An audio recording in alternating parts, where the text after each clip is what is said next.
Have they called you yet to say thanks? Well, they ought to. They've been using fancy cars that you own to tool around town and run up thousands of dollars in gasoline charges, also at your expense. Oh, you didn't know about that? And you have no idea who they are? News 13 investigative reporter Larry Barker does know all about this. And when he's finished telling you what he has uncovered, you are not going to be happy. Brace yourself.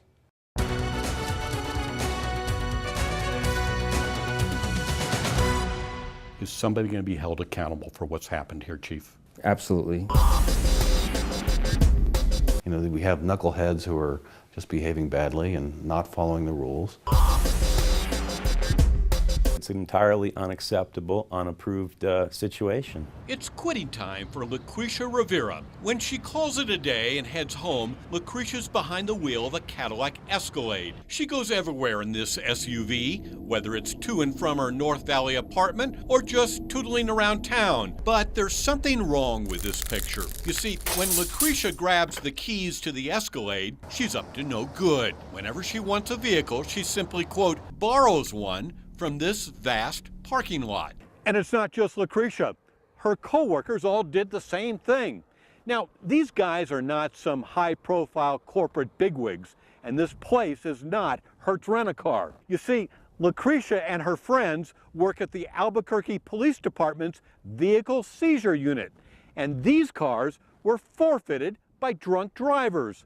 By taking home forfeited cars, APD's civilian employees violated practically every rule in the book. We don't frankly know how long it's been going on. If you're arrested for drunk driving, the police can impound and eventually seize your car. It's then sold at auction. That's the law. It's all part of Albuquerque's Get Tough on Drunk Driving campaign. For example, in 2011, Michael Baca was arrested for aggravated drunk driving following a hit-and-run accident. The police seized his Escalade, and a year later, a judge ordered it forfeited to the city. But instead of selling the SUV at auction as required, APD spent $7,000 repairing it, and then Lucretia Rivera grabbed the keys to drive it for her personal use, in direct violation of city policy. We met with Chief of Police Alan Banks prior to his retirement announcement. Lucretia Rivera, who's a supervisor in the unit, was her use of that Escalade, was that by the book? It was not. She took that vehicle without asking permission to take it and use it for her own personal use. The city has a policy about take-home vehicles. Did she comply with that policy? No, she did not.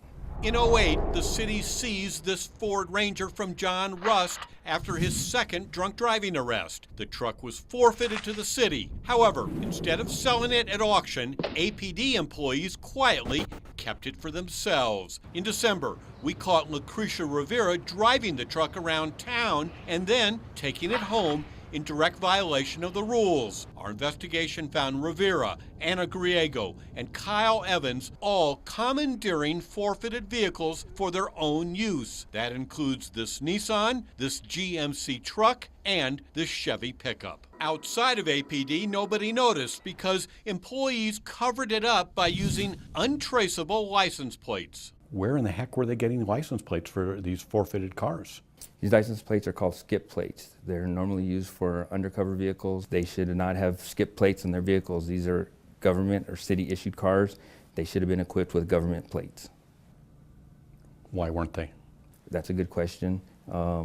These vehicles are now equipped with government plates and no longer will be equipped with skip plates. And when the employees went on their unauthorized joyrides, they did it at taxpayer expense. The city not only paid for the maintenance, but also the gas. Employees filled up at city gas pumps and then charged it to the police department. Nobody questioned the thousands of dollars charged by APD civilians driving pirated cars. Anna Griego's fuel tab last year exceeded $1,500. Kyle Evans hit up taxpayers more than $2,000. And last year, Lucretia Rivera's gas-guzzling Escalade set back the city $2,300. Now, once the APD brass found out Lucretia was taking taxpayers for a ride, her Escalade take-home privileges were revoked. She was ordered to move her personal belongings from the city free ride to her own vehicle. And how does Lucretia explain what's happened? Well, she doesn't. Lucretia, hi, I'm Larry Barker, Channel 13. How are you today? Lucretia, I want to ask you about the seized cars that you have been driving, taking home. Who told you you could do that? They should not have had those vehicles, and taxpayers should not foot the bill for that gas. So what do you do? Is somebody going to pay this money back? That's something that we have to look into. Can't sit there and say that I'm going to hold these employees accountable and make them pay this money back. They no longer will have take-home vehicles, and we will look and make sure that we're doing everything right by what the city requires us to do. Don Harris is an Albuquerque city councilor. Where in the ordinance does it say that employees of the police department can use forfeited cars as take-home cars? Oh, it doesn't say that anywhere. And in fact, I think the ordinance does not even allow the city to do anything other than sell these vehicles. APD Sergeant Donovan Rivera supervises the department's seizure unit. Sergeant Rivera told us he did know employees were taking home forfeited cars, but he says it was going on long before he took over. And he says he did not know it was wrong. Chief Banks has now put a halt to the scheme and ordered an internal affairs investigation. Well, that can't make you very happy with the supervisors who said it's okay to help yourself to forfeited cars and take them home.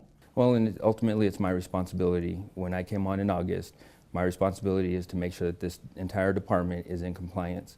And at that point is where I failed. And since this being brought to our attention, that has been changed. Chief, I really appreciate your falling into sword for this and taking the blame for it, but in fact you were not the supervisor over this unit. Somebody screwed up, a supervisor, by giving permission for these employees to help themselves to forfeited cars, yes? In a sense, I disagree with you. I am the supervisor. I'm a supervisor for everybody who works for the Albuquerque Police Department. Now, were protocols followed from the chain of command all the way up? The protocol wasn't followed from the chain of command all the way up. Based upon what's been brought to our attention from you, we've opened up an investigation.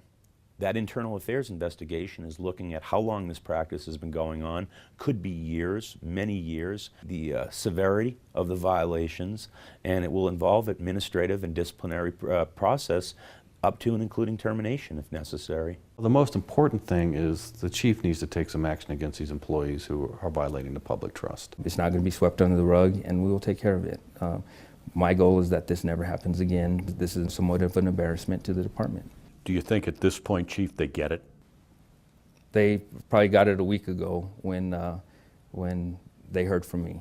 Larry Barker, KRQE News 13. As you heard, there is an APD internal affairs investigation into all this, and that could lead to administrative punishment. But despite all those gasoline charges, thousands and thousands of dollars, there apparently will not be any criminal investigation. We'll keep you posted.